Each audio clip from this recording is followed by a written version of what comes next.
Hello students, आज के इस वीडियो लेक्चर में हम इलस्ट्रेशन नंबर 18 सॉल्व करेंगे जो आपके टेक्स्ट बुक के पेज नंबर 108 पे दिया हुआ है। तो from the following receipts and payments account of Baburao Patil polytechnic college Nagpur for the year ending 31 March 2019 and additional information दी है। हमें प्रिपेयर करना है income and expenditure account for the year ended 31 March 2019 and a balance sheet as on that date, और हमको balance sheet भी बनानी है। तो यहाँ पे हमें income receipts and payments account दिया है, तो सबसे पहले रिसिप्ट्स एंड पेमेंट्स अकाउंट से हम रीड करना स्टार्ट करेंगे। तो यहाँ पे हम रिसिप्ट्स के अंडर में देखो ये balance brought down cash and bank दिया, ये हमको यूज में नहीं लेना है नई बैलेंस शीट में। फिर यहाँ पे ये जो इंटरेस्ट दिया है ये हम इनकम के अंडर में लिखेंगे। डोनेशंस इनकम के अंडर में आएगा। Tuition fees will come under income, then admission fees will come under income, term fees will come under income, drama receipts will come under the income. अब यहाँ पे आपको चाहिए तो आप क्या कर सकते हो, ड्रामा रिसिप्ट आप अपोजिट में देखोगे यहाँ पे तो आपको ड्रामा एक्सपेंसेस भी दिखाई देगा, तो आप ड्रामा एक्सपेंसेस को माइनस कर सकते हो। नहीं तो इन दोनों को सेपरेट आप लिखोगे तो भी उसका जो इफेक्ट होता है वो सेम ही आने वाला है। अमाउंट का जो भी आपको डेफिसिट या सरप्लस मिलेगा वो सेम ही मिलेगा। तो ये ड्रामा रिसिप्ट्स इनकम के अंडर में लिखेंगे। Then rent from use of hall को यूज करने पे जो रेंट मिलता है 6000 का, वो भी आपका इनकम है, तो इनकम के अंडर में लिखोगे। अभी लेगेसीज के बारे में यहाँ पे बोला, कैपिटल लेगेसीज बोले तो जो है ना पर्सन एक्सपायर हो जाता है, जिसकी डेथ हो जाती है, वो अपनी विल लिख के जाता है, विल में वो डोनेट करके जाता है, तो वो लेगेसीज हुआ। तो यहाँ पे ये लेगेसीज है ना, ये 60,000 का ये कैपिटल फंड में हमको ऐड करना है। हम फिर यहाँ पे आते हैं पेमेंट्स के अंडर में, तो यहाँ पे by salaries to teaching staff दिया है 15 लाख, तो ये हम एक्सपेंडिचर के अंडर में लिखेंगे। बाय ऑफिस स्टाफ, ये अभी ऑफिस स्टाफ का 8,55,000 है, यहाँ पे बाय वर्ड लिखा नहीं है, तो टू ऑफिस स्टाफ करके एक्सपेंडिचर के अंडर में 8,55,000 लिखोगे। बाय प्रिंटिंग एंड स्टेशनरी 27,000 ये एक्सपेंडिचर के अंडर में आएगा। बाय बुक्स, ये एसेट्स होता है कोई भी इसमें टीचिंग उसमें, तो ये बुक्स है ना आप एसेट्स के अंडर में लिखोगे। फर्नीचर आप एसेट्स के अंडर में लिखोगे। यहाँ पे आपको फर्नीचर की डेट दी गई 1 जनवरी 2019 को, मतलब ये नया फर्नीचर जनवरी मंथ में आया था। अगर इस पे परसेंटेज निकालने बोला, डेप्रिसिएशन का परसेंटेज दिया है, at the rate of percent दिया है, तो फिर हमको 3 मंथ्स का कैलकुलेट करना है, और अगर अमाउंट दिया रहेगा तो नो इश्यू।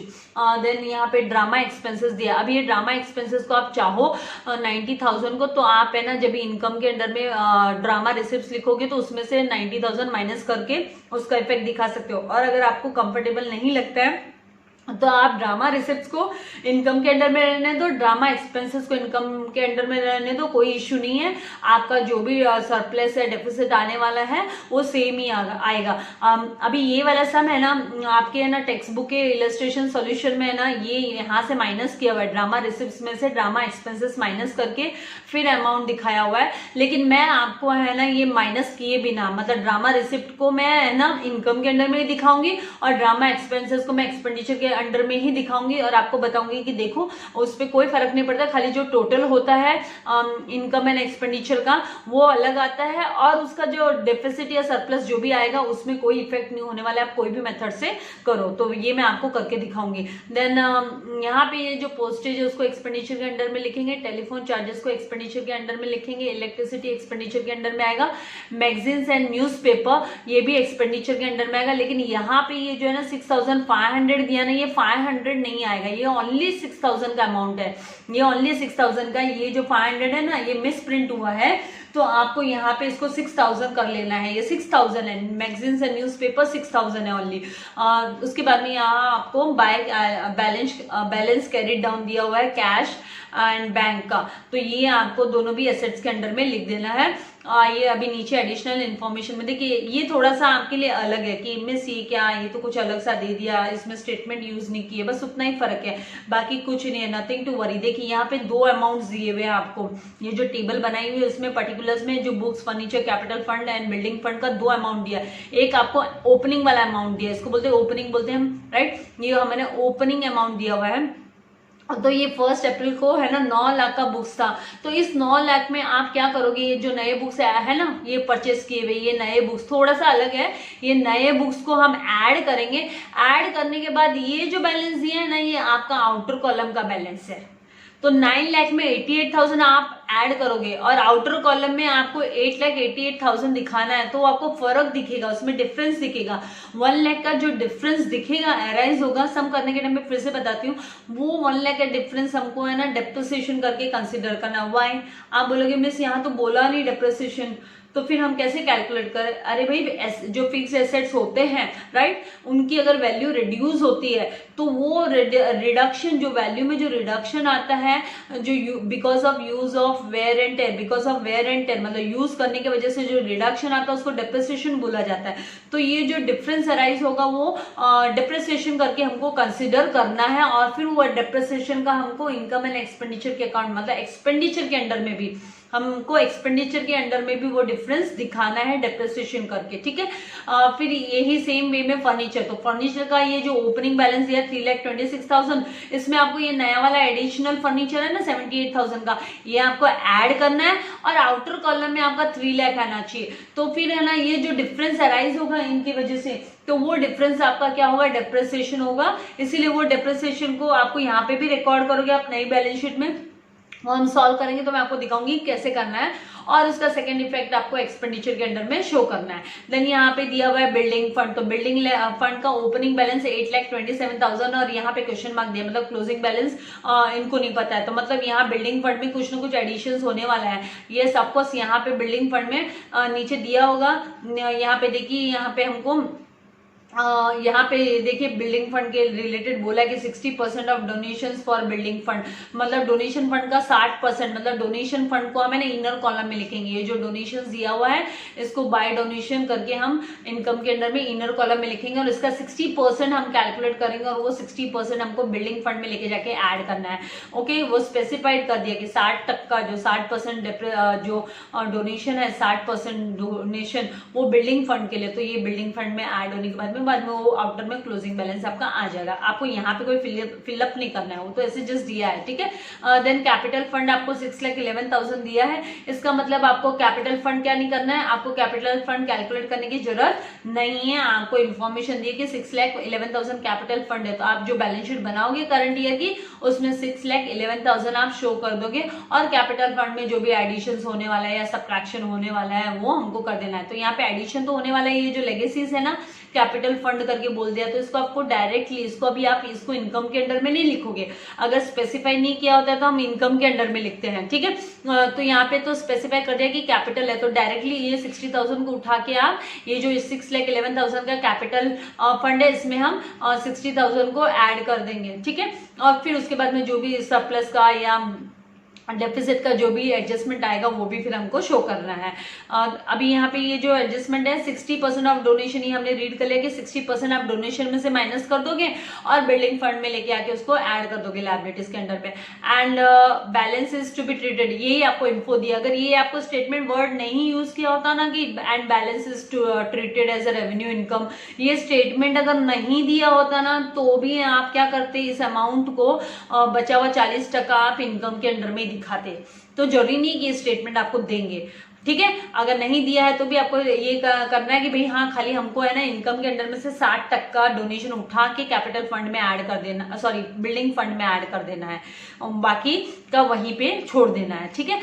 फिर नेक्स्ट आपको ये आउटस्टैंडिंग ऑफिस स्टाफ सैलरी 70,000 बोला है, तो इसके दो इफेक्ट होते हैं, एक तो लायबिलिटीज में आप 70,000 दिखाओगे और दूसरा है इसका आपको ये जो ऑफिस स्टाफ का सैलरी दिया 8,55,000 उसमें आपको ऐड कर देना है 70,000। तो इस तरीके से ये जो एडिशनल इंफॉर्मेशन है इसको भी हमने रीड कर लिया है। और अभी मैंने फॉर्मेट रेडी रखा है, तो 1 बाय 1 हम रिसिप्ट्स के यहाँ से स्टार्ट करेंगे एंटर करना, हमारे जो भी अमाउंट दिए हैं उनको आइटम्स को हम ट्रांसफर करना स्टार्ट करेंगे। हम इसमें रिसिप्ट साइड से स्टार्ट करेंगे।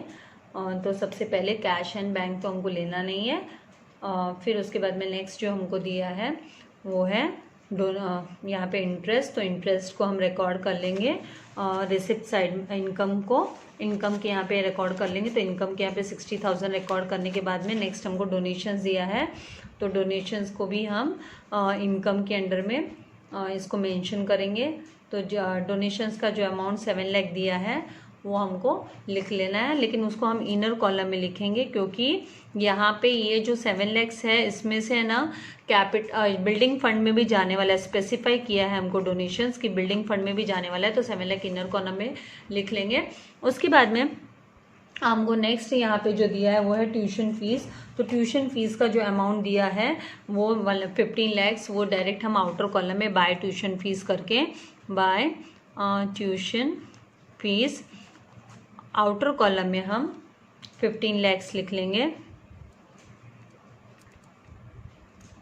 इस तरीके से। फिर नेक्स्ट हमको यहाँ पे दिया हुआ है एडमिशन, तो हम बाय एडमिशन फीस, सब इनकम के अंडर में आएगा, जितने भी रिसिप्ट्स है वो इनकम के अंडर में, नहीं तो हमें ना अगर वो कैपिटलाइज करने बोला है तो वो फिर हम कैपिटल फंड में ऐड करते हैं, ठीक है। और कोई स्पेसिफाइड फंड होता है तो फिर उसको हम लायबिलिटीज के अंडर में लिखते हैं। तो यहाँ पे नेक्स्ट हमारा एडमिशन फीस है, तो बाय एडमिशन फीस 65,000 इस तरीके से हम लिख लेंगे।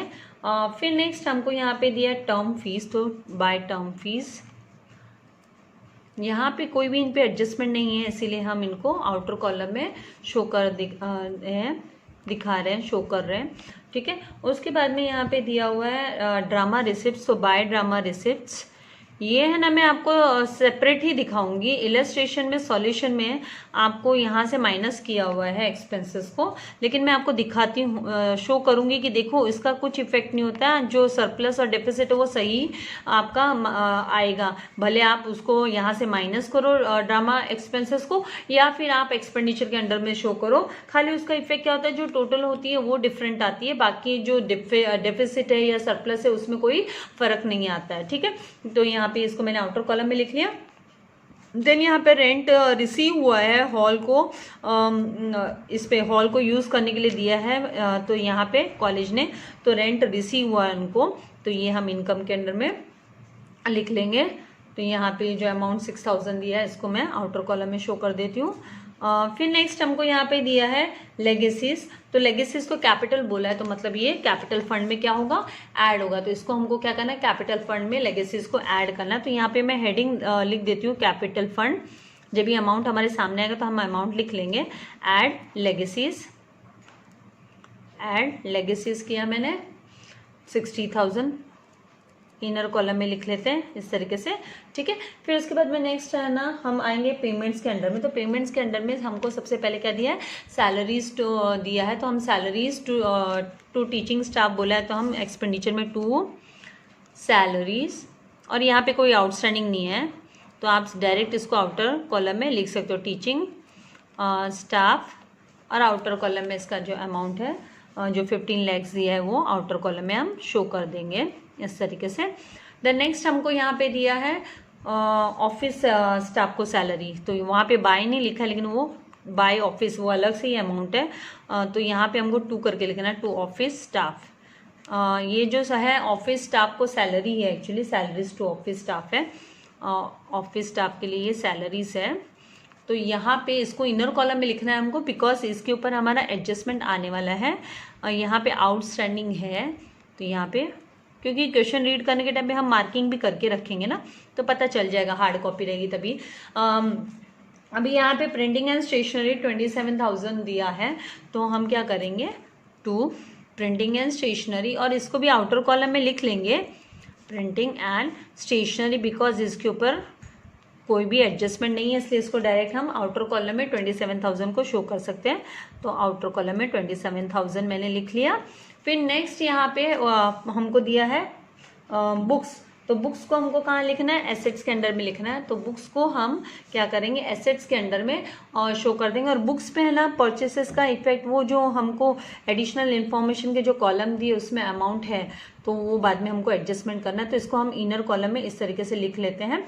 तो इसके ऊपर है ना परचेसिंग का भी आने वाला है एडिशनल, हमारी इसमें भी एडिशनल अभी ये 9 लाख हमारा वहाँ पे दिया हुआ है हमको, और ये एडिशनल उसमें ना हमारा ये 88,000 का जो है वो हम लिख लेते हैं, और बाकी उसका जो क्लोजिंग का अमाउंट है वो हम फिर बाद में वहाँ से नोट डाउन करेंगे कि क्या है, तो वो बचा हुआ फिर डिप्रिसिएशन हमारा हो जाएगा।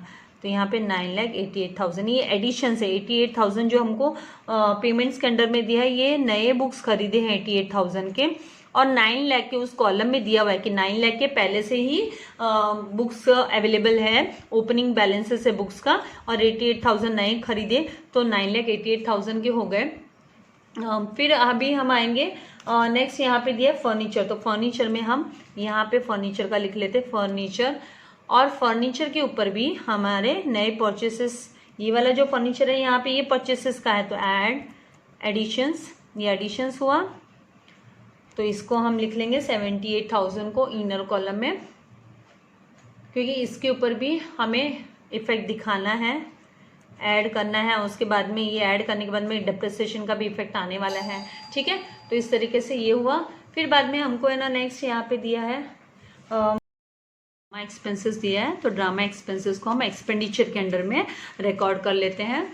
यहाँ पे जो सोल्यूशन आपको पीडीएफ में दिया हुआ है उसमें तो ये ड्रामा एक्सपेंसेस को है ना यहाँ ड्रामा रिसिप्ट से माइनस किया है, लेकिन जैसे मैंने कहा कि मैं आपको शो करना चाहती हूँ, दिखाना चाहती हूँ कि आप अगर उसको एक्सपेंसेस के अंडर में सेपरेटली लिखते हैं, हमने पहले भी ये है ना सेपरेटली लिखा हुआ है, सम किया है, उसका कोई इफेक्ट नहीं होता है, खाली टोटल डिफरेंट दिखाई देगा आपको, लेकिन उसका डेफिसिट या जो सरप्लस आएगा वो सेम ही आने वाला है। तो ड्रामा एक्सपेंसेस इस तरीके से यहाँ पे, और इसको रिकॉर्ड कर देंगे। इसका जो अमाउंट दिया है ड्रामा एक्सपेंसेस का 90,000 का आउटर कॉलम में लिख देती हूँ।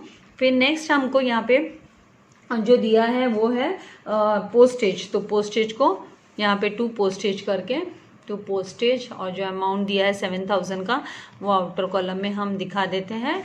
फिर नेक्स्ट टेलीफोन चार्जेस दिया है, तो 2 टेलीफोन चार्जेस, 2 टेलीफोन चार्जेस, तो इस टेलीफोन चार्जेस का हम क्या करेंगे 6,000 यहाँ पे शो कर देंगे इस तरीके से। देन नेक्स्ट हमको यहाँ पे दिया है इलेक्ट्रिसिटी का, तो 2 इलेक्ट्रिसिटी और 2 इलेक्ट्रिसिटी 61,000। देन नेक्स्ट हमको दिया है मैगजीन्स एंड न्यूज़पेपर, तो हम 2 मैगजीन्स, यहाँ पे फिर से मैं एक आपको रिमाइंडर देना चाहूँगी कि ये मैगजीन्स एंड न्यूज़पेपर में जो आपके पेमेंट्स के अंडर में अमाउंट दिख रहा है 6,500, वो 6,500 नहीं होना चाहिए, वो 6,000 ही होना चाहिए। 500 मिस प्रिंट हुआ है, तो आपको ये अमाउंट 6,000 ही लेना है, ठीक है। तो ये 6,000 हो गया। इसके बाद में हमको लेना है कैश एंड बैंक, तो वो हम लेंगे एसेट्स के अंडर में, उसको रिकॉर्ड कर देंगे। तो वो एसेट्स के अंडर में हम उनको लिखेंगे यहाँ पे cash in hand, cash in hand 62,000 और कैश एट बैंक 3,23,000 इस तरीके से, ठीक है। फिर उसके बाद में हमको ये कंप्लीट हो गया रिसेप्शन पेमेंट्स। अब जो एडिशनल इन्फॉर्मेशन में से बुक्स का हमने लिख लिया 9 लाख हमको ने वहीं से ओपनिंग बैलेंस लिखा। अब क्लोजिंग बैलेंस है ना बुक्स का जो 31 मार्च 2019 लिखा हुआ है, तो वो क्लोजिंग बैलेंस है वो यहाँ आना चाहिए आउटर में, ठीक है। तो यहाँ पे मैं आउटर में 8,88,000 लिखती हूँ, ठीक है। अब आप देखिए इन दोनों के बीच में डिफरेंस क्या है, इन दोनों के बीच का जो डिफरेंस है वो डेप्रिसिएशन होगा। इन दोनों के बीच में जो डिफरेंस आएगा आपका, ये जो डिफरेंस अराइज हो रहा है वो आपका यहाँ पे ये है ना, ये डेप्रिसिएशन होगा। तो इन दोनों का डिफरेंस 1 लाख रुपीज होता है। तो ये 1 लाख आप माइनस करोगे तो पता चल जाएगा डिफरेंस, मतलब आप माइनस करने पे, तो ये 1 लाख क्या हुआ आपका डेप्रिसिएशन हुआ। तो आप इधर लिख दोगे लेस डेप्रिसिएशन, क्या लिख दोगे माइनस डेप्रिसिएशन। अब आपके इलस्ट्रेशन में 10% बोला है, आपको वो 10% लिखने की जरूरत नहीं, वो गलत है, 10% नहीं होता है, आपको वहाँ पे 10% लिखना भी नहीं है, ठीक है। वो वहाँ पे आने नहीं चाहिए, खाली आपको माइनस डेप्रिसिएशन, क्योंकि ये डेप्रिसिएशन आपको कैसे पता चला, ये आपने डिफरेंस फाइंड आउट किया। क्या किया आपने, ये डिफरेंस फाइंड आउट किया है, इनमें जो फर्क आया है वो पता किया है कि कितने का फर्क आ रहा है। तो 1 लाख का फर्क आ रहा है, ये फर्क आपका डेप्रिसिएशन करके आपको कंसिडर करना है, ठीक है। उसके बाद में नेक्स्ट फर्नीचर दिया, तो फर्नीचर का जो ओपनिंग बैलेंस है वो 3,26,000 है, तो यहाँ पे मैंने 3,26,000 लिख लिया। इनको जब हम सम अप करते हैं, मतलब टोटल करते हैं हम इनका, तो ये हमें 4,04,000 आता है। कितना आता है? 4,04,000। और आपको जो 31 मार्च का जो अमाउंट दिया है 2019 का, ये जो एडिशनल इन्फॉर्मेशन के टेबल में ही, ओके, फर्स्ट एडजस्टमेंट के टेबल में जो दिया है 3 लाख, वो आपको आउटर कॉलम में इस तरीके से लिख लेना, आउटर कॉलम में। अब वापस आपको कैसे डिफरेंस फाइंड आउट करना है? ये डिफरेंस फाइंड आउट करना है, इनको माइनस करना है। आपको क्या करना है? डिफरेंस फाइंड आउट करना है। ये डिफरेंस जब आप निकालोगे तो आपको कितने का डिफरेंस आएगा? 1,04,000 का डिफरेंस आता है। तो ये जो 1,04,000 का जो डिफरेंस आएगा वो आपका होगा डेप्रिसिएशन। तो इसको आपको डेप्रिसिएशन कंसिडर करते हुए यहाँ पे डेप्रिसिएशन लिखना है। तो ये आपके दो इफेक्ट इस तरीके से होंगे, और इन दोनों डेप्रिसिएशन को आपको, है ना, एक्सपेंडिचर के अंडर में भी शो करना है। तो आप एक्सपेंडिचर के अंडर में जाओगे और वहां पे टू डेप्रिसिएशन करके आप हेडिंग दे दोगे। आप चाहिए तो उसको सेपरेटली, नहीं तो आप इनर कॉलम में दोनों के अमाउंट लिखो और फिर, है ना, उसका टोटल आप बाहर आउटर कॉलम में दिखा दो। तो टू डेप्रिसिएशन आप लिखोगे, और फिर यहाँ पे आप जो दिया है बुक्स का आपको 1 लाख दिया, तो 1 लाख इनर कॉलम में लिख लो। और आपको फर्नीचर का दिया है, फर्नीचर का भी आप इनर कॉलम में 1,04,000 लिख लो। तो टोटल जो आपका डेप्रिसिएशन है वो 2,04,000 आएगा, वो आप यहाँ पे आउटर कॉलम में 2,04,000 इस तरीके से आप लिख लोगे। तो ये हो गया। उसके बाद में आपको, है ना, बिल्डिंग फंड के बारे में दिया है। तो बिल्डिंग फंड, है ना, आपका 8,27,000 बोला है, तो उसको आप लाइबिलिटीज में ओपनिंग बैलेंस दिया है ना, यहाँ पे 4-5 लाइन छोड़ दो, नीचे काफी स्पेस भी है और वैसे भी आपको जरूरत पड़ेगी कैपिटल फंड रिलेटेड के लिए। तो बिल्डिंग फंड, और इसको आप इनर कॉलम में लिखोगे बिल्डिंग फंड को 8,27,000, क्योंकि इसके ऊपर भी हमारा एडजस्टमेंट आने वाला है। ठीक है, तो इस तरीके से 8,27,000 आपने लिख लिया। फिर कैपिटल फंड 6,11,000 दिया है, तो आप ऊपर 6,11,000 कैपिटल फंड लिख लो। इसको टोटल आप इनर कॉलम में रखो, क्योंकि यहाँ पे भी आपको एडजस्टमेंट जो आएगा वो एडजस्ट करना है अमाउंट। ठीक है, उसके बाद में आपको, है ना, सेकंड एडजस्टमेंट में बोला 60% ऑफ द डोनेशन आपको क्या करने बोला? बिल्डिंग फंड के लिए यूज करने के लिए बोला, बिल्डिंग फंड के लिए। तो आप माइनस, यहाँ पे -60% बिल्डिंग फंड। तो ये बिल्डिंग फंड है, बिल्डिंग नहीं है। हाँ, फंड बोले तो लायबिलिटीज के अंडर में आएगा। आपको याद रखना कि फंड मतलब आप लायबिलिटीज के अंडर में लिखोगे ऑलवेज। तो यहाँ पे अभी आप क्या करोगे? 7 लाख का 60% कैलकुलेट करोगे। तो मैं यहाँ पे वर्किंग नोट में भी आपको शो कर देती हूँ, दिखा देती हूँ कि कैसे आप करोगे। तो यहाँ पे वर्किंग नोट में 60% बिल्डिंग, BLDG लिख सकते हैं हम, और building fund building fund equals to यहाँ पे 7 लाख, ये जो आपका डोनेशंस का अमाउंट है, मल्टीप्लाई बाय 60/100 करोगे। ये 0 और ये 0 कैंसिल कर दिया, फिर ये 0 और ये 0 कैंसिल कर दिया। ठीक है, 7 6 कितना होता है? 42 होता है, राइट। और ये सारा आप जितने 0 दिए हैं आपको 4 zeros, ठीक है, आपने लिख लिया। तो 4,20,000 आपका क्या आया है? बिल्डिंग फंड आपको माइनस करना है। यहाँ से आपको कितना? 7 लाख में से आपको कितना? 4,20,000 है, वो आपको माइनस करना है, सब्ट्रैक्ट करना है। तो आप क्या करोगे? यहाँ से 4,20,000 आप माइनस कर दोगे, कम कर दोगे, रिड्यूस कर दोगे। 60% फंड को माइनस करने पे आपको 0 0, ये 0 भी एज इट इज। फिर 0 - 2 पॉसिबल नहीं है, तो ये 6 होता है, और ये 10 - 2 किया तो 8, ओके, और 6 - 4 किया तो 2। तो 2,80,000 आपका यहाँ पे आउटर में आ गया। और ये 4,20,000 का इफेक्ट आपको बिल्डिंग में ऐड करना है। तो यहाँ बिल्डिंग फंड में, सॉरी, तो आप ऐड डोनेशंस, ये स्पेसिफाइड कर दिया कि ये बिल्डिंग फंड के लिए, तो 60%, ऐड डोनेशन 60%। तो यहाँ पे 4,20,000 आपका इस तरीके से आ जाएगा। फिर आप इस अमाउंट को आप आउटर कॉलम में दिखा सकते हो। तो यहाँ पे आप आउटर कॉलम में 7 4 और यहाँ पे 12,47,000 टोटल आपका बिल्डिंग फंड हो गया। 12,47,000 आपका बिल्डिंग फंड हो गया। अब आपको लास्ट आपको क्या बोला? Outstanding office staff salary. तो आप ऑफिस स्टाफ में पहुंचोगे, यहाँ पे जहाँ पे रिकॉर्ड किया हमने, वहाँ पे ऐड आउटस्टैंडिंग सैलरी लिख दोगे। ये ऑफिस स्टाफ के लिए, तो इसी में आप ऐड करोगे। और 70,000 बोला तो आप यहाँ पे 70,000, और आप इसको सम अप करोगे तो आपको 0 0 0 और ये 5 12 5 + 7 12 होता है ना, 12 का 2 कैरी ओवर 1, तो 9,25,000 आपका यहाँ पे आएगा। ठीक है, तो इस तरीके से ये आपने लिख लिया। और इसका आपको सेकेंड इफेक्ट आउटस्टैंडिंग सैलरी का 70,000 का आपको लायबिलिटीज के अंडर में भी शो करना है, क्योंकि जितने भी एक्सपेंसेस आउटस्टैंडिंग होते हैं, राइट, बाय रूल हमको कहाँ पे उसको शो करना होता है, लायबिलिटीज के अंडर में। तो outstanding salaries to office staff, outstanding salary bracket में लिख लो ऑफिस स्टाफ। तो ये ऑफिस स्टाफ की अभी भी बाकी है, सैलरी बकाया है, उनको रिसीव नहीं हुई है, ठीक है। तो आउटस्टैंडिंग ऑफिस स्टाफ को जो सैलरी है उसको आप 70,000 आउटर कॉलम में शो कर दोगे। इस तरीके से हो गया।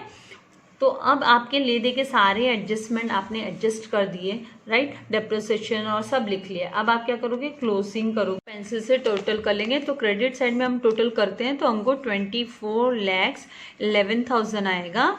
एंड आप जब भी डेबिट साइड का जब टोटल करते हो, राइट, तो डेबिट साइड में आपको यहाँ पे 28,26,000 आएगा। कितना आएगा, 28,26,000 आएगा।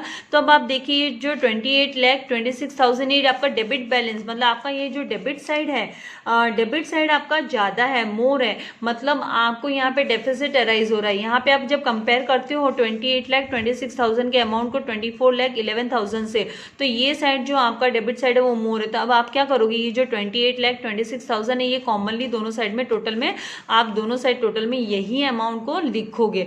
तो फिर हमने पेंसिल से किया हुआ है, तभी हमको पेन से ये नीचे इक्वल साइड में हमको लाइन कर लेनी है। और ये 28,26,000 हम डेबिट साइड में भी लिखेंगे और ये सेम हम यहाँ पे 28,26,000 क्रेडिट साइड में भी हम लिख देंगे।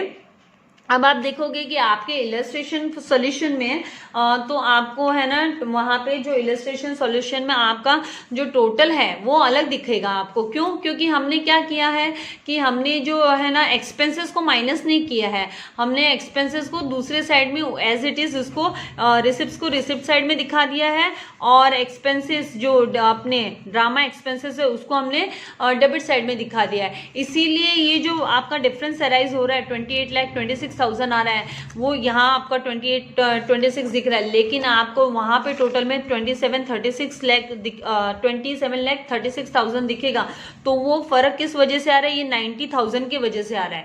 लेकिन ये 90,000 का इफेक्ट आपका जो बैलेंसिंग फिगर आता है उसमें नहीं दिखाई देगा, उसमें वो सेम आएगा। तो वही मैं दिखाना चाहती थी आपको कि ये देखिए, ये अब आप जब माइनस करते हो इन दोनों को तो आपको है ना 4,15,000 ही आएगा। आपको चाहिए मैं यहाँ पे पेंसिल से आपको करके दिखा देती हूँ, नहीं तो आप सोचो कि मैं ऐसे लिखे हो क्या। तो ये जो 28,26,000 है इसमें से आप 24,11,000 जब माइनस करते हो माय डियर स्टूडेंट्स, तो ये देखिए 0,006 माइनस 1 किया तो कितना होता है 5 होता है, 2 माइनस 1 किया तो कितना होता है 1 होता है, राइट। एंड 8 माइनस 4 किया तो 4 होता है, एंड 2 माइनस 2 किया तो 0 होता है। तो मतलब 4,15,000 ही आएगा। तो मैंने आपको वही कहा कि आपका जो नेट आपका जो सरप्लस या डेफिसिट जो भी होता है आता है उसमें आपको कोई फर्क नहीं दिखाई देगा। खाली आपको जो पैटर्न है, आप चाहिए तो आप एक्सपेंसेस को माइनस करो, नहीं चाहिए तो आप उसको डेबिट में दिखाओ और रिसिप्ट को आप क्रेडिट में दिखाओ। तो आपका कोई नेट इफेक्ट होने वाला नहीं है, वो आपको जो जितना अमाउंट आना चाहिए उतना ही आएगा। आप दोनों में से कोई भी मेथड को फॉलो कर सकते हो। ये मैं पेंसिल का भी रब कर देती हूँ क्योंकि मुझे यहाँ पे लिखना है बाय डेफिसिट करके। ये डेफिसिट अराइज हुआ, क्यों डेफिसिट अराइज हुआ, क्योंकि here excess of expenditure over income है। तो हम यहाँ पे लिखेंगे बाय डेफिसिट, और डेफिसिट को हमको माइनस करना होता है कैपिटल फंड में, तो हम यहाँ पे लिखेंगे एक्सेस ऑफ, ये बार बार मैं बोलती हूँ, excess of expenditure over income, expenditure over income मतलब इनकम के ऊपर एक्सपेंडिचर ज़्यादा है, इनकम से ज़्यादा हो गया एक्सपेंडिचर। अब इसको हमको 4,15,000 को माइनस करना है कैपिटल फंड से, तो हम इधर माइनस, हम क्या करेंगे माइनस, यहाँ पे लिखेंगे डेफिसिट, हमारा जो डेफिसिट है वो हम यहाँ पे माइनस करेंगे क्योंकि ये फ़ायदा नहीं है, नुकसान है ना एक तरीके से। तो यहाँ पे 4,15,000 की कमी आ रही है, राइट। तो 4,15,000 माइनस करेंगे हम। जब माइनस करेंगे तो आउटर कॉलम में हमको 2,56,000 आएगा। तो यहाँ पे 2,56,000 लिखेंगे।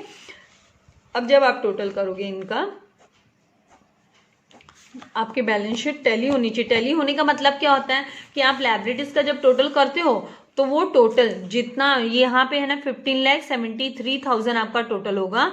तो ये 15,73,000 आप जब ये टोटल मारोगे तो आप देखोगे कि ये वाला टोटल और ये वाला दोनों साइड का टोटल करने पे आपको सेम अमाउंट आया कि नहीं। अगर नहीं आया तो मतलब आपका गड़बड़ है, कहाँ पे तो कुछ तो मिसिंग है, आपको चेक करना पड़ेगा सम को। हाँ, तो ये सेम आना चाहिए। तो इस तरीके से 15,73,000 एंड 15,73,000 आके आपकी ये बैलेंस शीट क्या हो जाती है, टैली हो जाती है, मतलब ये आपका सम करेक्ट है। तो आज के इस वीडियो लेक्चर में हमने इलस्ट्रेशन नंबर 18 कंप्लीट किया। अभी हमारा एक इलस्ट्रेशन बचा है और वो एक इलस्ट्रेशन 19 कंप्लीट होने के बाद में हम प्रैक्टिकल सम्स पे जाएंगे। तो आप मेरे है ना इलस्ट्रेशन के भी सारे वीडियो देखिए, ये बहुत इंपॉर्टेंट है। ऐसा नहीं है कि इलस्ट्रेशन सम्स इंपॉर्टेंट नहीं होते, ये तो आपको सेल्फ स्टडी को जनरेट करने के लिए, आपको मोटिवेट करने के लिए आपको सॉल्यूशंस दिए जाते हैं कुछ सम्स के, और कुछ आपको प्रैक्टिस करने के लिए दिए जाते हैं। इसलिए इनको भी जरूर कीजिए, क्योंकि वैसे भी इस बार आप बोर्ड एग्जाम लिखने वाले हो तो आपको है ना खाली 33 नहीं, यहाँ पे ये पर्टिकुलर चैप्टर में 33 टोटल इलस्ट्रेशन मिला के, इलस्ट्रेशन प्लस प्रैक्टिकल मिला के आपको टोटल 33 सम्स है। लेकिन वो काफी नहीं है, उसके अलावा भी आपको और करने होंगे। मैं आगे जाके आपको है ना आपको इंपॉर्टेंट सम्स और भी मैं आपको सॉल्व कराने वाली हूँ, लेकिन एक बार हमारा सिलेबस कंप्लीट हो जाए उसके बाद मैं स्टार्ट करूंगी। तो आपको इलस्ट्रेशंस भी देखने, अगर आपने मेरा एक भी इलस्ट्रेशन मिस किया है तो वो आप वो वीडियो जरूर देखिए, आप ऐसा मिस मत कीजिए।